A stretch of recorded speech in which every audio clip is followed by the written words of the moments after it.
Time travel is the concept of movement between different points in time in a manner analogous to moving between different points in space, typically using a hypothetical device known as a time machine. Time travel is a recognized concept in philosophy and fiction, but travel to an arbitrary point in time has a very limited support in theoretical physics, usually only in conjunction with quantum mechanics or Einstein-Rosen bridges. Sometimes the above narrow meaning of time travel is used, sometimes a broader meaning. For example, travel into the future via time dilation is a well-proven phenomenon in physics and is routinely experienced by astronauts, but only by several milliseconds, as they can verify by checking a precise watch against a clock that remained on Earth. Time dilation by years into the future could be done by taking a round trip during which you move at speeds approaching that of light, but this is not currently technologically feasible for manned vehicles. The concept is popular in science fiction novels. A science fiction novel written in 1895 called The Time Machine, by H.G. Wells, was instrumental in moving the concept of time travel to the forefront of the public imagination. But the earlier short story, The Clock That Went Backward, by Edward Page Mitchell, involves a clock that, by means unspecified, allows three men to travel backward in time. Non-technological forms of time travel had appeared in a number of earlier stories such as Charles Dickens' A Christmas Carol. More recently, with advancing technology and a greater scientific understanding of the universe,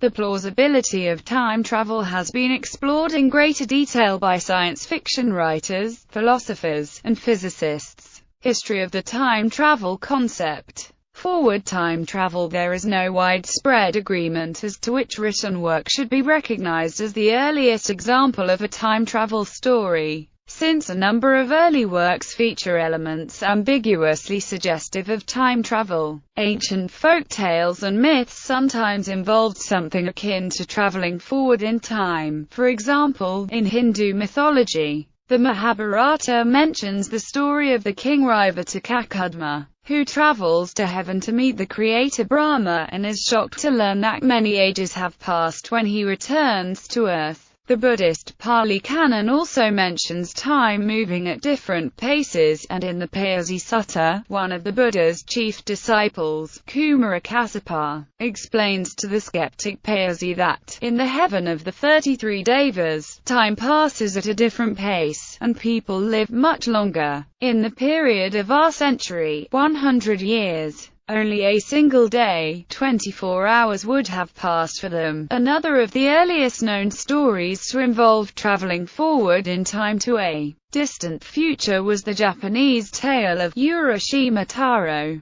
first described in the Nihongi. It was about a young fisherman named Urashima Taro who visits an undersea palace and stays there for 3 days. After returning home to his village, he finds himself 300 years in the future, when he is long forgotten, his house in ruins, and his family long dead. Another very old example of this type of story can be found in the Talmud with the story of Honi Hamagal, who went to sleep for 70 years and woke up to a world where his grandchildren were grandparents and where all his friends and family were dead. A more recent story involving travel to the future is Louis Sébastien Mercier's LCCN 2440, RevCN Future Maze, a utopian novel in which the main character is transported to the year 2440. An extremely popular work, it describes the adventures of an unnamed man who,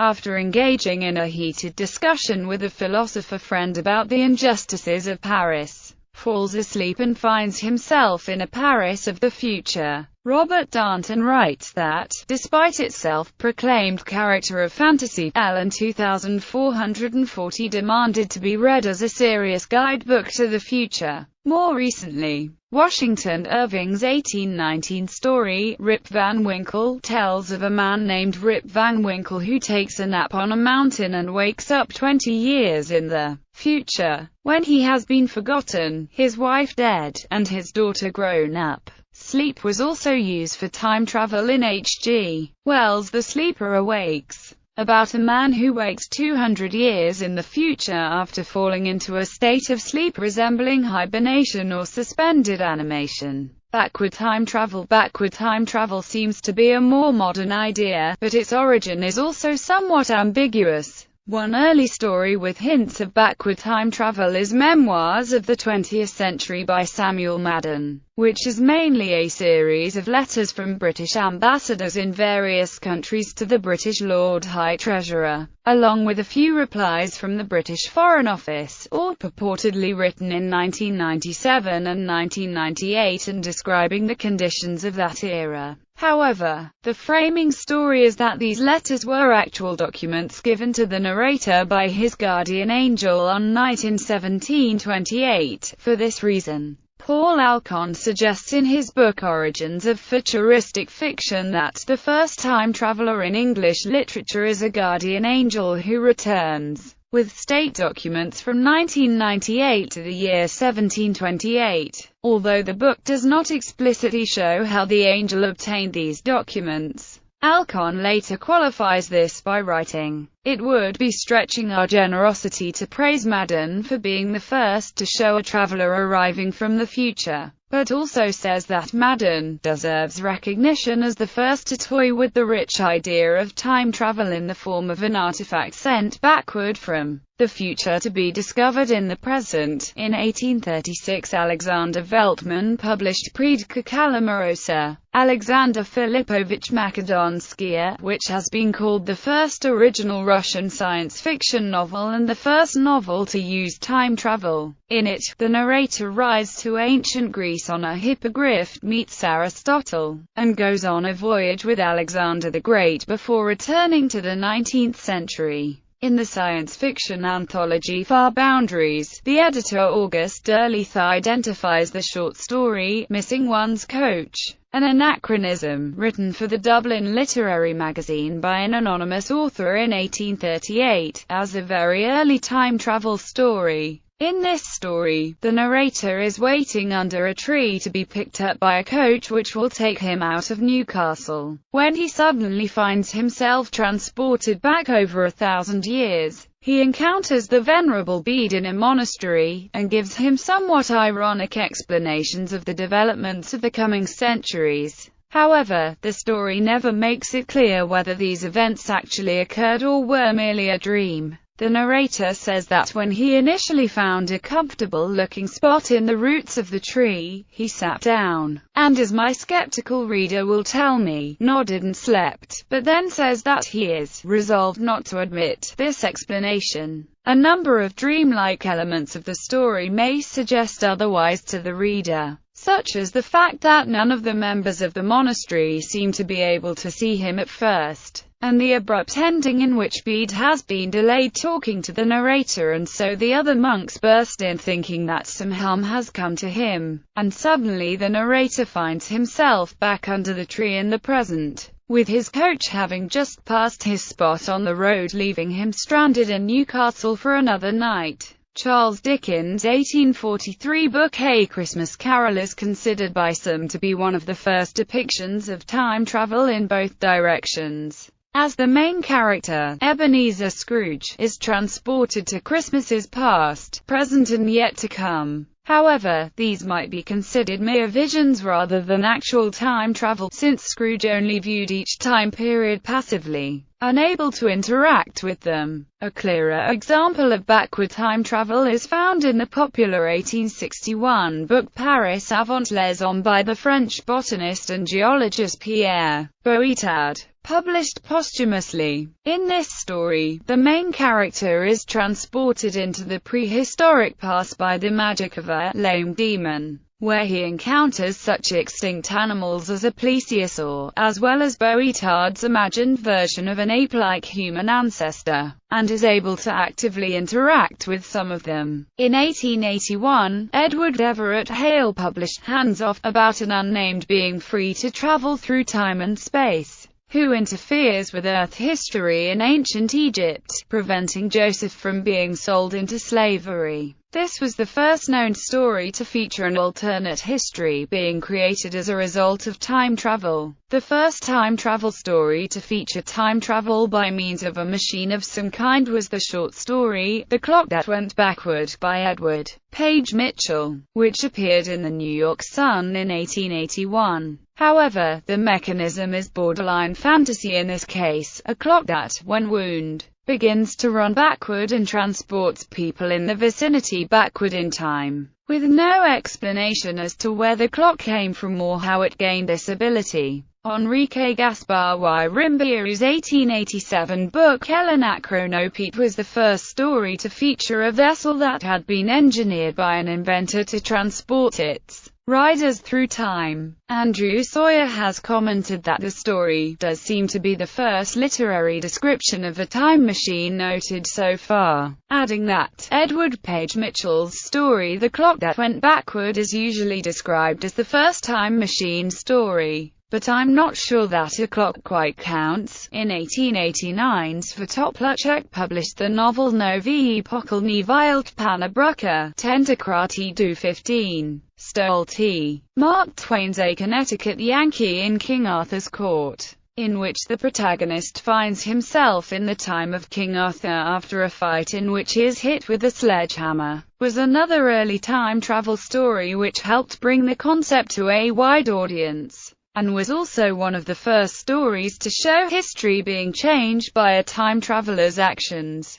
The notion of a vehicle designed for time travel gained popularity with the H.G. Wells story The Time Machine, published in 1895. The term time machine, coined by Wells, is now universally used to refer to such a vehicle. Since that time, both science and fiction have expanded on the concept of time travel theory. Some theories, most notably special and general relativity, suggest that suitable geometries of space-time or specific types of motion in space might allow time travel into the past and future if these geometries or motions were possible. In technical papers, physicists generally avoid the commonplace language of moving or traveling through time, and instead discuss the possibility of closed time-like curves, which are world lines that form closed loops in spacetime, allowing objects to return to their own past. There are known to be solutions to the equations of general relativity that describe spacetimes which contain closed time-like curves, but the physical plausibility of these solutions is uncertain. Relativity predicts that if one were to move away from the Earth at relativistic velocities and return, more time would have passed on Earth than for the traveler, so in this sense it is accepted that relativity allows travel into the future. On the other hand, many in the scientific community believe that backward time travel is highly unlikely. Any theory that would allow time travel would introduce potential problems of causality. The classic example of a problem involving causality is the grandfather paradox. What if one were to go back in time and kill one's own grandfather before one's father was conceived? But some scientists believe that paradoxes can be avoided by appealing either to the Novikov self-consistency principle or to the notion of branching parallel universes. Tourism in time. Stephen Hawking has suggested that the absence of tourists from the future is an argument against the existence of time travel. This is a variant of the Fermi paradox. Of course, this would not prove that time travel is physically impossible, since it might be that time travel is physically possible but that it is never developed, and even if it were developed, Hawking notes elsewhere that time travel might only be possible in a region of space-time that is warped in the correct way, and that if we cannot create such a region until the future, then time travelers would not be able to travel back before that date. So, his picture would explain why the world hasn't already been overrun by tourists from the future. This simply means that, until her time machine were actually to be invented, we would not be able to see time travelers.